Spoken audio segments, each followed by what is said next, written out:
함께 읽겠습니다. 그때 여호와께서 발람의 눈을 밝히심에 여호와의 사자가 손에 칼을 빼들고 길에 선 것을 그가 보고 머리를 숙이고 엎드리니 여호와의 사자가 그에게 이르되 너는 어찌하여 내 나귀를 이같이 3번 때렸느냐? 보라, 내 앞에서 네 길이 사악함으로 내가 너를 막으려고 나왔더니 나귀가 나를 보고 이같이 3번 돌이켜 네 앞에서 피하였느니라. 나귀가 만일 돌이켜 나를 피하지 아니하였다면 내가 벌써 너를 죽이고 나귀는 살렸으리라. 발람이 여호와의 사자에게 말하되 내가 범죄하였나이다. 당신이 나를 막으려고 길에 서신 줄을 내가 알지 못하였나이다. 당신이 이를 기뻐하지 아니하시면 나는 돌아가겠나이다. 여호와의 사자가 발람에게 이르되 그 사람들과 함께 가라. 내가 네게 이르는 말만 말할지니라. 발람이 발락의 고관들과 함께 가니라. 아멘. 할렐루야. 오늘 여러분과 함께 귀한 말씀을 나누고자 합니다. 미련한 나, 거룩한 나. 미련한 나는 분명한데 거룩한 나는 도대체 어떻게 만들어지는 건가? 거기에 대해서 잠시 우린 돌아보려고 합니다. 오늘 등장하는 사람 발람이라는 이 사람, 대단한 사람이죠.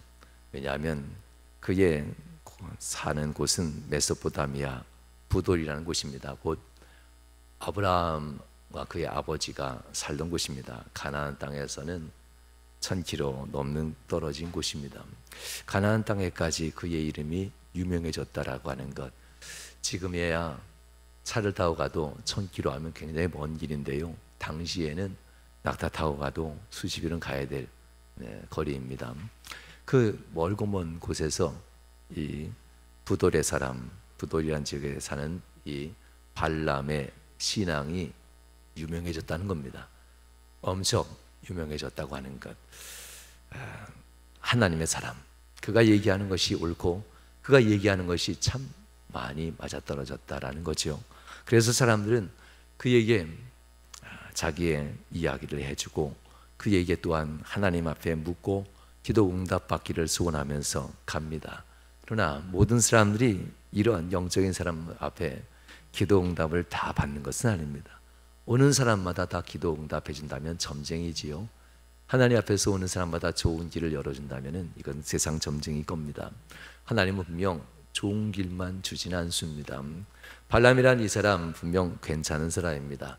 그래서 하나님의 이름으로 그가 기도하고 하나님의 이름으로 사람들에게 삶의 길을 열어주고 말해주는 사람, 그의 명성이 정말 뛰어났습니다. 그가 하나님 앞에 응답받은 대로만 살면 삶의 문제가 풀리고 형통한다는 사실을 많은 사람이 알고 있었습니다. 그래서 발람에게 모압 왕이 발람에게 그의 사신을 보냅니다. 이유는 모압 지역을 이제 이스라엘 백성들이 통과해야 되는데 통과해 줘야 될까? 그래서 가나안 땅에 마지막 출애굽하며 들어가게 되는데 저들이 그냥 지나가는 것뿐만 아니라 들어가고 나면 두고두고 우리 모압이라는 이 나라를 힘들게 할 터인데 더 커지기 전에 이 기회에 이스라엘 민족들 250만 명 민족들을 다 제거해버리고 우리가 제압해버린 것이 낫지 않겠는가 하면서 모압 왕이 길을 열어주지 않고 이스라엘 백성들과 전쟁을 준비하려 합니다. 그러면서 이스라엘 백성들을 제거하려 하는 거지요.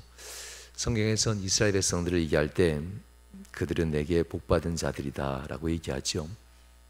발람에게 이들이 찾아왔습니다. 그리고 이들에게 이야기합니다. 민수기 22장 8절에 보면 이렇게 나옵니다. 발람이 그들에게 이르되 그 밤에 여기서 유숙하라. 여호와께서 내게 이르시는 대로 너희에게 대답하리라. 모압 귀족들이 발람에게 유숙하니라. 그만큼 발람은 하나님의 말씀 앞에 순종하는 자들입니다. 왕의 사신이 왔다 할지라도 왕의 사신이 가져온 귀족들이 가져온 금은 보화가 아무리 많이 가져왔다 할지라도 좋은 대접을 준다 할지라도 그는 쉽게 따라 나서는 사람이 아닙니다. 과연 이들이 하는 말이 하나님이 우리에게 나에게 주는 응답과 일치할까? 이들이 요구하는 것이 과연 하나님이 내게 주는 말씀과 일치하는가를 먼저 하나님께 물어보려고 합니다. 그래서 22장 12절 발람은 이렇게 얘기합니다. 하나님께 그렇게 기도한 다음에 하나님이 발람에게 이르시되 너는 그들과 함께 가지도 말고 그 백성을 저주하지도 말라. 그 백성 곧 이스라엘입니다. 그들은 복받은 자들이니라. 둘 중에 하나죠. 복받은 자들을 멸절시키라는 사람과 복받은 자들. 하나님이 이스라엘 백성들을 복받은 자들이라 했으면 이스라엘 백성들이 가는 길이 복된 길입니다. 이스라엘 백성들을 헤아려 하는 그 사람의 길은 악한 길입니다. 이 악한 길과 복받는 길, 이 두 가지 길이 오늘 본문에 등장하게 됩니다. 종종 우리가 신앙생활 하면서 두 가지 길 앞에 종종 씁니다. 내가 두 갈래의 길, 지혜로워 보이지만 하나님은 미련하다라고 하는 이 길이 종종 등장하는데요. 왕의 명령이고 왕이 이 귀한 권세도 주고 재물도 주고 삶의 기회도 주는 이 길이 참 지혜로운 길 맞습니다. 세상의 눈으로 보면. 그러나 하나님의 눈으로 보면 가장 미련한 길입니다. 하나님이 막으시지요. 때로는 나약해 보이고 가난해 보이고 부족해 보여도 하나님은 거룩한 길, 이 길이 내가 복 주는 길이다 하셨으면 하나님은 그 길에서 복을 주시기에 우리는 선택해야만 합니다. 미련한 나는 세상의 길을 선택할 것이고 거룩한 나는 하나님의 길을 선택할 겁니다. 발람은 이방 선지자임에도 분명 영적인 능력을 가진 사람입니다. 그에게는 하나님의 은혜가 충만했고 하나님을 향한 믿음도 충만한 상태였습니다. 그에게 이 모압 왕은 다시 한번 사신을 보냅니다. 여러 날이 지금 지나는 겁니다. 이 귀족들이 돌아와서 안 한답니다. 그러자 더 높은 귀족을 보냅니다. 더 많은 제안을 하면서 더 높은 귀족, 더 높은 사람들을 그에게 보내는 일이 있지요. 그리고 더 많은 금은보화를 가지고 그에게 가서 얘기합니다. 우리 왕이 당신에게 더 많은 것을 줄 것이고 더 귀한 자리를 줄 건데 제발 우리 왕의 뜻에 단 한 번만 따라주시오 라고 얘기합니다. 그러자 발람이 하나님께 다시 기도하죠. 본문 19절 말씀 이렇게 나옵니다. 그런즉 이제 너희도 이 밤에 여기 유숙하라. 여호와께서 내게 무슨 말씀을 더 하실는지 이 부분이 유혹입니다. 더 하실는지 알아보리라. 이미 하나님의 말씀은 같이 가지도 말아라. 그 백성 이스라엘 백성을 저주하지도 말아라. 그들은 내게 복받은 자니라. 하나님의 말씀이 바뀔 이유가 없습니다. 그런데 이 세상의 권력을 좀 더 주고 재물을 좀 더 가져오고 더 많은 것을 주려고 유혹하는 이 순간 사람의 마음은 움직인다는 겁니다. 그래서 얘기하는 겁니다. 무슨 말씀 혹시 남겨놓으셨으면 내게 주시지 않겠는가? 하나님이 말씀을 남겨놓고 응답하는 경우가 있습니까? 이 발람은 여기에 유혹에 빠져듭니다. 이 유혹에 빠져드는 순간 이미 넘어간 겁니다. 우리의 신앙생활도 종종 이런 부분이 찾아오곤 하지요. 성도 여러분, 하나님은 이미 우리에게 주신 말씀 다 주셨습니다. 그런데 자꾸 기도할 때 하나님 혹시 내게 더 할 말씀 없으십니까? 하나님 혹시 내게 더 주실 말씀 없습니까? 라고 얘기하곤 합니다.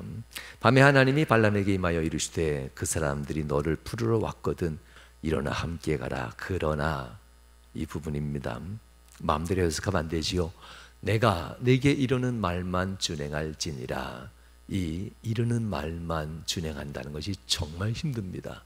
이미 마음이 유혹으로 넘어갔기 때문에 발람은 막어도 갈 사람입니다.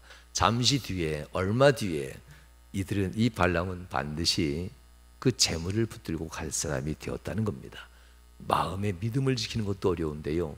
마음에 들어온 이 미혹, 사단마귀의 유혹, 사단마귀의 이 욕망을 이것을 쫓는 일도 정말 죽을 것만 같이 힘들다는 것을 우리는 이 발람의 예를 통해서 알게 됩니다.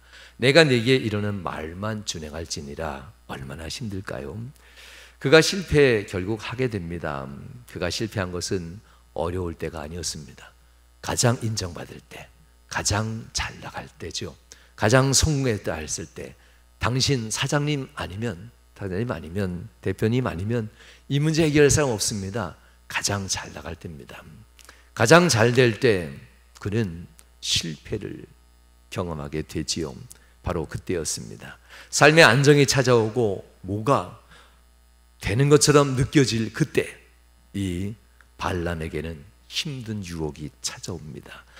그러므로 사랑하는 여러분, 우리의 삶도 발람의 예를 돌아보면서 유독 유의 있게 돌아보셔야만 합니다. 메소포타미아에서 가나안까지 그의 이름은 정말 유명한 사람입니다. 그의 능력, 영적인 능력은 정말로 명성이 자자한 사람입니다. 여러분들도 광주에서, 곤지암에서, 광주에서 여러분 이름이 꽤나 알려지기도 했을 겁니다. 어떻게 하겠습니까? 알려진 걸, 쓰임받을 수 있게 된 걸. 그런데 이 부분에 있어서 명성이 올라갈 때에 사단은 어떻게 유혹할지 안다는 거라는 것을 잊어서는 아니 됩니다. 하나님은 은혜를 준 일을 한 번에 잘못했다고 넘어뜨리진 않습니다. 아브라함도 그랬고, 모세도 그랬고, 다윗도 그랬습니다. 단 한 번의 실수로 이들을 버린 적은 없습니다. 아브라함아, 네가 도대체 왜 그랬느냐? 아브라함의 실수에 아브라함께 나타나서 아브라함을 다시 세워가는데, 아브라함은 기도한 적도 없고 마음에 근심만 했는데도 애굽 왕에서부터 그 아내를 구원해주고 그의 가족들을 기근과 배고픔에서 다 구원해내는 하나님의 은혜를 먼저 베풉니다. 하나님은 단 한 번의 실수로 넘어뜨리진 않습니다. 모세도, 살인자 모세도 세상의 심판 가운데 죽어야 될 살인자 모세입니다. 그럼에도 불구하고 모세를 하나님이 살려주십니다. 다윗, 하나님 앞에 귀한 사람처럼 보이지만 다윗도 살인자입니다. 사람들을 죽이는 살인자 다윗임에도 다윗은 여전히 용서함을 받는 것을 보게 됩니다. 그의 인생 단 한 번 실수, 몇 번의 실수로 동시에 하나님은 버리지 않습니다. 하나님은 여러 번 기회를 주는데요, 이 기회가 의외로 분명합니다. 제가 박수 한번 쳐볼까요?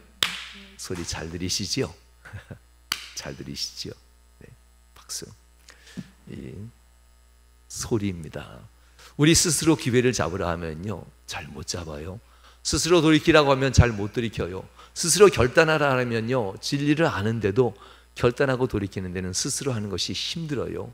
그래서 하나님은 박수 치듯이 사인을 보냅니다. 야, 안 돼.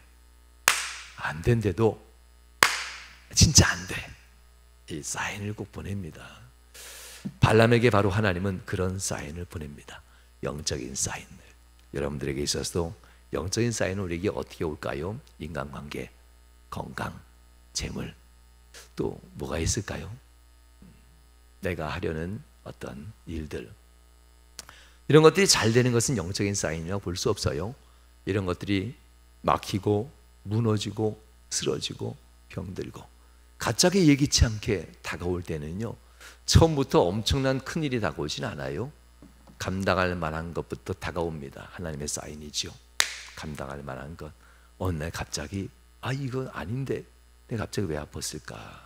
갑자기 우리 자녀들이 왜 아프지? 갑자기 왜 내게 이런 일이 일어나지? 뭐 감당할 만은 해요. 견뎌내면 이겨내요. 하나님의 사인이 점점 커집니다. 일깨우는 신호가 점점 커집니다. 아브라함은 이것을 분별했기에 복받는 사람이 됩니다. 다윗은 이것을 분별했기 때문에 하나님의 영원한 사람이 됩니다. 모세는 이것을 분별할 수 있었기에 그가 버림받지 아니하였다는 것을 알 수가 있습니다. 최고죠. 살인자 모세, 살인자 다윗. 그럼에도 불구하고 하나님은 그들을 잊지 아니하고 붙드는 이유는 그들이 잘나서가 아니었어요. 하나님의 영적인 이 사인을, 이 영적인 일깨워주는 것을 분별하고 돌이킬 수가 있었기 때문에 그들은 쓰임받을 수가 있었다는 사실입니다. 어떤 이들은 영적인 시력이 어두워지지 않는 성도들이 있는 반면에 종종 우리의 눈이 가려질 때 우리의 시력이 심각한 믿음의 시력이 심각한 손상을 입는 성도들도 있습니다. 하나님의 길을 가는 성도들이 있고요, 거룩한 나는 그렇죠. 세상의 길을 가는 성도 있습니다. 미련한 나는 그렇습니다. 목사인 저도 역시 마찬가지입니다. 지금도 약간 떨리긴 해요. 근데 예전엔 더 그랬었어요. 왜 떨리는 줄 아시죠? 여러분들이 다 무서워서가 아니에요. 어떤 때는 인상 쓰고 있는 성도들 보면요, 왜 그럴까 하면서 떨기 시작해요. 어떤 때는 솔직히 돈 많이 헌금하는 성도를 보면요, 야, 저 성도에게 위로의 말, 격려하는 말, 메시지 전해줘서 앞으로 나를 싫어하지 않게 해줘야 되겠다, 이런 마음도 들어가곤 해요. 속물이죠. 목사인 저도 극복하기 위해서 참 많은 시간이 필요했었습니다. 그 어떤 상황 속에서도 아무리 많은 물질을 헌금해도, 아무리 인상을 쓰고 있어도, 아무리 나를 잘해줘도 똑같이 그들에게 메시지를 전해줄 수 있는 목사가 되게 해달라고 정말 많이 기도했습니다. 그 이유는 너 왜 그러니? 하나님의 사인이 있었죠. 너 왜 그러니? 너 그러면 안 돼. 하나님의 사인이 있었기 때문에. 그래서 종종 여러분들, 아이 목사님 대체 왜 그러셔? 할 정도로 여러분에게 잘해주다가도 안 해주기도 하고 하는 이유가 하나님 앞에 다짐한 것이 있어서 그래요. 발람이 이제 하나님 앞에 사인을 받습니다. 영적인 시력이 어두워진 사람은 아니었습니다. 그가 하나님의 은혜와 하나님의 충만한 믿음을 가지고 하나님 앞에 기도하고 응답받고 그가 말하는 대로 사람들이 따른다면 그 길이 열려지는 이러한 은혜로운 사람이었습니다. 그가 눈이 어두워지려고 세상의 유혹이 그의 눈을 가리게 될 때 하나님은 그에게 말씀하는 겁니다. 권세에 어떤 이는 권세에, 어떤 이는 재물에, 어떤 이는 명성에, 어떤 이는 정욕에, 하나님은 그들에게 이 가려진 눈을 일깨우려 합니다. 눈이 가려졌으니 발을 헛디게 해서 넘어지게 하듯이 우리의 삶에 사고가 일어나게 하죠. 눈이 가려졌으니 앞에 뭐가 있는지 몰라서 부딪히는 사고, 넘어지는 사고, 다치는 사고, 삶의 문제들, 재정적인 문제들, 건강의 문제들, 이것은 우습게 넘어갈 일이 아닙니다. 믿는 자에게 있어서 이런 일들이 내게 자꾸 한 번이 아니라 반복될까 할 때는 반드시 돌아보셔야만 합니다. 하나님은 일깨우셔야 하기 때문에, 일깨우셔야 그가 다시 복된 길로 계속 갈 수 있기에 하나님은 그들을 끝까지 일깨우려 하신다는 겁니다. 모압 왕의 초청 첫 번째 거절했습니다. 야, 역시 내 종이야. 모압 왕의 두 번째 초청 똑같다면 또 거절했을 겁니다. 아니, 좀 흔들렸을까요? 모압 왕의 두 번째 초청, 지난번보다 재물을 더 많이 가져왔어요. 지난번보다 더 높은 고관대적이 왔어요. 시장이 왔었는데 이번에는 국무총리가 왔네. 이야, 대단하죠. 그 정도쯤이면 무엇이든 다 해줄 수 있는 사람이에요. 발람이 이제 움직이기 시작합니다. 모압 왕의 조절받아서 발람이 움직여 갑니다. 종들과 더불어서 나귀를 부르고 나귀를 타고 갑니다. 그리고 이 나귀가 이제 발람 앞에 거역하게 되지요. 민수기 22장 23절 말씀을 보면 이렇게 나옵니다. 나귀가 여호와의 사자가 칼을 빼어 손에 들고 선 것을 보고 길에서 벗어나 밭으로 들어간지라. 발람이 나귀를 길로 돌이키려고 채찍질하니 하나님 앞에 나귀를 통해서 이제 하나님은 발람을 일깨워 줍니다. 나귀는 보는데 발람은 못 본다. 나귀와 발람의 차이는 과연 얼마나 날까요? 발람은 하나님 앞에 귀한 은혜 받은 종입니다. 그러나 이 미물로 여기는 나귀는 하나님에 대해서 영적인 것을 보기에는 너무나도 하찮은 존재이기도 합니다. 그러나 항상 복종하고 따르던 발람보다는 나귀가 오히려 하나님의 사자를 받다는 것, 항상 나귀는 발람을 태우고 발람의 말에 따랐어야 하는데 오늘만큼은 나귀가 발람의 말을 따르지 않는다는 겁니다. 성도 여러분, 무시할 수 있죠. 다른 나귀 가져와, 무시할 수 있지요. 나귀를 그렇게 때립니다. 이번에도 아니면 너 바꾼다. 이번에도 아니면 뭐 너 말고 내가 뭐 같이 갈 사람이 없냐. 이번에도 아니면 너 필요 없어 라고 하는 거지요. 어떤 사람들은 부인을 마치 그렇게 생각합니다. 내가 해줬으니까 여태껏 이렇게 살았지, 내가 줬으니까 여태껏 이렇게 살았지, 나니까 너를 데리고 살지. 하나님 앞에서 죽으려면 무슨 말을 못하겠습니까? 발람이 나귀한테 하는 얘기입니다. 나니까 너를 데리고 살았지. 그렇게 낮게 보면 안 됩니다. 하나님은 발람에게 살려주려고 그 나귀에게, 나귀를 통해서 기회를 주는 겁니다.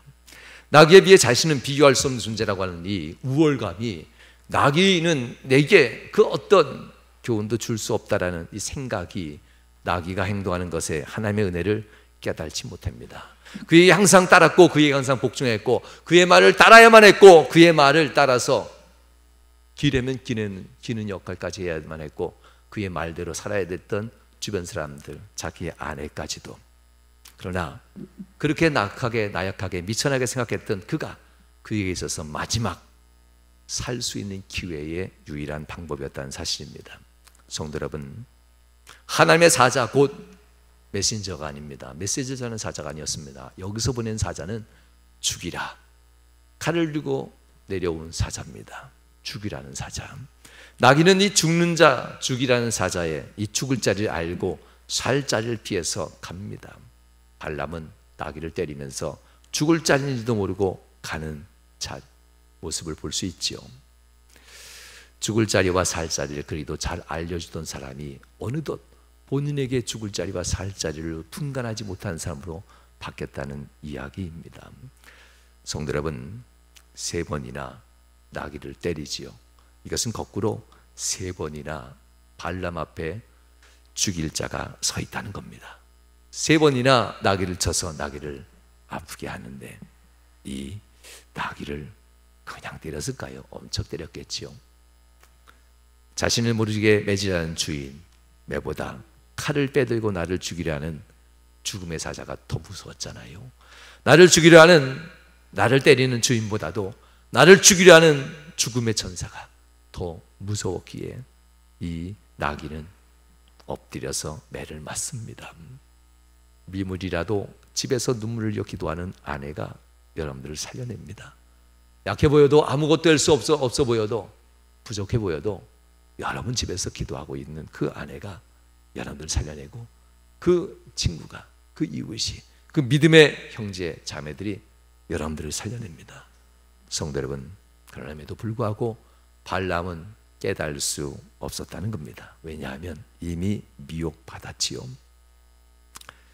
민수기 22장 27절로 28절에 이렇게 얘기합니다. 나귀가 여호와의 사자를 보고 발람 밑에 엎드리니 발람이 노하여 자기 지팡이로 나귀를 때리는지라. 28절, 여호와께서 드디어 3번째입니다. 여호와께서 나귀 입을 여시니 발람에게 나귀가 말한다. 이르되 내가 당신에게 무엇을 하였기에 나를 이같이 3번 때리느냐 라고 합니다. 무엇을 하였기에? 나는 당신을 살려주려고 이렇게 행동하는데, 나는 당신을 살려내기 위해서 이렇게 행동하는데 당신은 나를 왜 때리십니까? 라는 이야기입니다.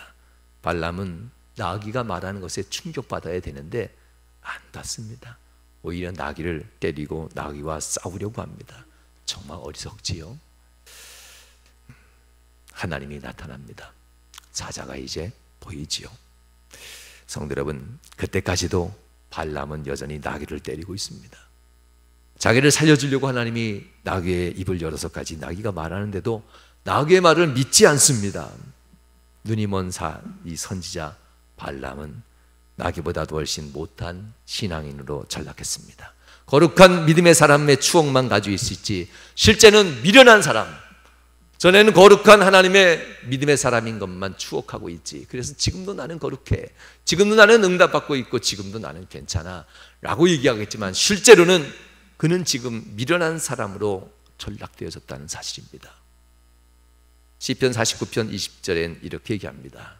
존귀하나 깨달지 못하는 사람은 멸망하는 짐승 같도다. 스스로 존귀했던 날들만 추억하는 것은 매우 위험합니다. 스스로 거룩했던 날들 분명 다 있습니다.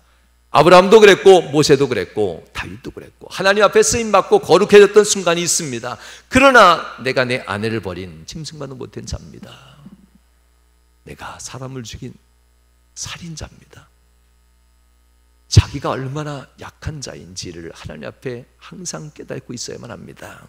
자기의 나약함을 하나님 앞에 고백할 때 이 사람은 항상 거룩한 자가 될 수 있다는 겁니다. 그러나 존귀한 이 상태만 믿고 있을 때다가는 위험에 처지게 됩니다. 자신에게 주어진 기회들입니다. 한 번 지나갔죠. 두 번 지나갔지요. 세 번 지나가기 전에 하나님이 나귀에게 말했지만 나귀의 말에도 반응하지 않습니다. 그러자 하나님의 사자가 다시 나타나 내가 너를 죽이리라 라고 합니다. 성도 여러분, 자신에게 주어진 마지막 기회입니다. 이 언덕을 넘으면 그는 영원히 하나님의 음성 듣지 못하고 돌아올 수 없습니다. 그러나 정작 자신은 것을 모르면서 그 마지막 언덕을 자꾸만 넘어가려고 합니다. 계속 세상 유혹에 빨려 들어가고 있습니다. 정작 나귀와 같이 연약한 자라고 얘기했던 내 아내, 내 남편의, 내 친구, 믿음의 형제 자매의 말엔 귀를 기울이지 않습니다. 여전히 내가 거룩한 자요, 여전히 내가 힘 있는 자요, 여전히 내가 능력 있는 자, 내게 지혜 있는 자라고 착각하고 있습니다. 돌이킬 수 없는 이 언덕을 자꾸만 넘어가려고 합니다. 전처럼 다 잘 될 거야, 전에처럼 다 괜찮아질 거야, 전에 내가 하는 것처럼 일이 잘 풀릴 거야. 자신이 하고 싶은 대로 말하고 싶은 대로만 생각하고 믿으려 하는 자가 발람입니다. 존귀한 하나님의 백성이 욕망에 팔리면 짐승보다 못한 삶을 살게 된다는 이 모습이 발람의 모습입니다. 요즘 우리의 신앙 참 힘들지요. 여러분 한 주 한 주 잘 살아남아 오셨습니다. 만나니까 정말 반가워요. 정말 어떻게 위로를 해드려야 될까요? 어떤 때는 출근했다가 집에 들어가면, 녀석 들어가면 야, 하루 어떻게 잘 보냈네? 보냈네. 코로나19에 마스크 쓰고 다니는 여러분들은, 그리고 사업하는 여러분들은, 장사하는 여러분들은 얼마나 더 심할까요? 아유, 하루를 어떻게 잘 보냈는데 혹시 감염되지 않았나 모르겠어. 많은 사람 만났으니까. 하루하루 우리가 이렇게 보내고 온 여러분들을 보니까요, 불쌍하기도 하고 너무나 안 돼 보이기도 하고 참 슬픈 현실입니다. 한 주 한 주 우리가 코로나19와 맞서 싸우다가 주일날에 오신 여러분들 보니까 참 이렇게 가슴이 뭉클하기도 합니다. 성도 여러분, 원래 병든 자가 오는 건 맞습니다. 원래 하나님께는 나약한 자, 근심과 염려가 있는 자들이 오는 거 맞습니다. 오죽했으면 말씀을 누워서 들었겠어요? 아픈 자들이. 오죽했으면 엉뚱한 데 누워서 주님 불렀겠어요? 오죽했으면 주님 나 못 가니까 내게 오주세요 하면서 주님께 의탁했겠습니까? 약한 자들이 주님 앞에 오는 거 맞습니다. 건강한 자들이 주님 앞에 오는 것이 아닙니다. 약한 자들, 쓰러진 자들, 넘어진 자들, 병든 자들, 상처 입은 자들, 그런 자들이 주님 앞에 오는 것이 맞습니다. 지혜롭고 똑똑하고 권세 있고 재물 많은 자들이 주님 앞에 오는 것은 아닙니다. 그들이라 할지라도 내가 약합니다, 내가 병들었습니다, 내가 연약합니다라는 고백하는 이 상태에 있을 때 그는 거룩한 자의 삶을 살 수가 있습니다. 성도 여러분, 하나님의 사인을 항상 기억하십시오. 내가 약할 그때 곧 강함이라. 하나님의 사인입니다. 내가 약할 그때, 내가 부족할 그때 하나님이 나를 붙드셨기에 내가 강해질 수 있다는 이 하나님의, 나를 변화시키려고 하는 하나님의 이 사인들 절대 놓치지 마십시오. 때로는 이 사인이 내 재물에, 내 가정에, 내 사업에, 내 직장에, 내 자녀를 통해서도 이 사인이 옵니다. 구원받은 은혜의 백성, 구원받은 은총의 백성들, 하나님은 이들에게 존귀하게 살게 하려는 하나님의 계획이 이미 다 되어져 있습니다. 세상에서 종종 우리의 눈이 어두워져 어두운 길로 가려 할 때마다 하나님의 사인이 내 가정에 옵니다. 넘어집니다, 상처 있습니다, 병듭니다, 왜 이렇게 일이 힘들지 하면서 일이 빨리 마무리지지 않고 힘들어집니다. 일이 많아서가 아닙니다. 하나님이 뭔가 여러분에게 가르치는 사인이 있기 때문에 그렇습니다. 하나님의 길을 가지 않고 하나님의 뜻대로 살지 않고 하나님 앞에 재물의 욕심이나 하나님 앞에 다른 세상의 욕심을 마음속에 품고 있다면 하나님의 것을 하나님께 드리시고 하나님 앞에 우리의 거룩한 믿음의 길을 가셔야만 합니다. 어두워진 그는 하나님이 사인으로 다시 열어주고 싶어 합니다. 거기는 아니라고, 그 길로 가면 안 된다고, 내가 베푼 모든 것을 잃게 되는 그 길로 자꾸 너는 가려 하느냐? 안 된다고 말씀합니다. 하나님은 축복의 길은 이스라엘의 길이지 세상 사람이 주는 길이 아니야 라고 얘기합니다. 하나님의 축복의 길은 이스라엘을 통해서 너에게 준 말씀 가운데 있는 이 길로 걸어가는 것이 너에게 축복의 길이지, 내 축복한, 내 복된 이스라엘 백성들을 저주하는 그들과 함께하는 것이 너의 길이 아니야. 주님은 지금 발람에게 이야기하듯 우리에게 이야기하고 있습니다. 하나님께서 우리의 어두워진 눈을 밝혀주시도록 더욱더 기도할 수 있길 주님으로 축원합니다. 누가 뭐래도 여러분들 세상에서 지치고 힘들어도 하나님은 좋은 길 준비하고 계십니다. 그러니 발람처럼 두 번 기도하지 마십시오. 이미 응답받았으면 지키려고 주여 내가 나약하니 힘 주시옵소서, 이게 돼야만 합니다. 첫 번째 기도에 하나님 응답하셨음에도 불구하고 두 번째 유혹이 찾아올 때에 하나님 그거 말고 하나님 내게 다른 응답 주실 거 있습니까? 이런 기도하면 안 됩니다. 이미 하나님이 내 길을 보여줬다면 나는 약합니다. 주여 힘 주시옵소서. 이 유혹을 이겨낼 수 있는 힘을 주시옵소서. 나는 약합니다. 하나님 앞에 약속한 것이 있거든. 이 약속을 하나님 앞에서 내가 지킬 수 있게 해달라고. 여러분 중요한 것이 있어요. 늘 강조하지만 하나님의 길이 열려진 데 있어서는 예배와 11조는 반드시 드려야만 합니다. 정말 중요합니다. 왜냐하면 11조의 많고 적음이 중요하지 않습니다. 여러분들의 삶에 주어진 것, 하나님이 내게 주신 것이라는 믿음을 갖는 것이 물질의 헌신이 11조고요. 내게 주신 은혜, 내게 주신 삶의 이 시간을 구별하는 것은 예배입니다. 이것만큼은 우리에게 있어서 아주 중요합니다. 성도 여러분, 누가 뭐래도 복받는 길입니다. 누가 뭐래도 우리가 존귀케 되는 길입니다. 미련한 나는 세상에서 얘기하는 대로 적당하게 기회를 보겠지만 거룩한 나는 말씀에 결단하게 됩니다. 성도 여러분, 우리가 존귀한 자로 살아가는데 우리의 눈을 어둡게 하는 문제가 우리 눈앞에 찾아올 때 발람처럼 헤매지 마시고, 또한 우리가 만약 발람의 길을 걸어갔다면 하나님이 주는 이 사인 앞에서, 나를 변화시키게 하고 깨닫게 하는 이 사인 앞에서 한 번, 두 번, 세 번 기회가 올 겁니다. 반드시 세 번 안에 돌이키십시오. 아직도 세 번을 넘어갔다면 여전히 우리에겐 기회가 더 있는가 봅니다. 만약 세 번을 넘어갔다 할지라도 그래도 기도하십시오. 성도 여러분, 하나님은 분명 내 안에 무서운 욕망과 세상의 수많은 유혹 앞에 늘 넘어질 수 있는 나를 압니다. 나를 힘주실 것이고 나를 붙드실 것이고 하나님의 자녀로서 존귀하게 살게 하려고 세상의 길이 아닌 이스라엘 백성의 길, 복된 길로 여러분들을 이끌어 주실 겁니다. 여러분들의 삶 가운데 주의 은혜가 함께하기를 주의 이름으로 축원합니다. 기도하시겠습니다.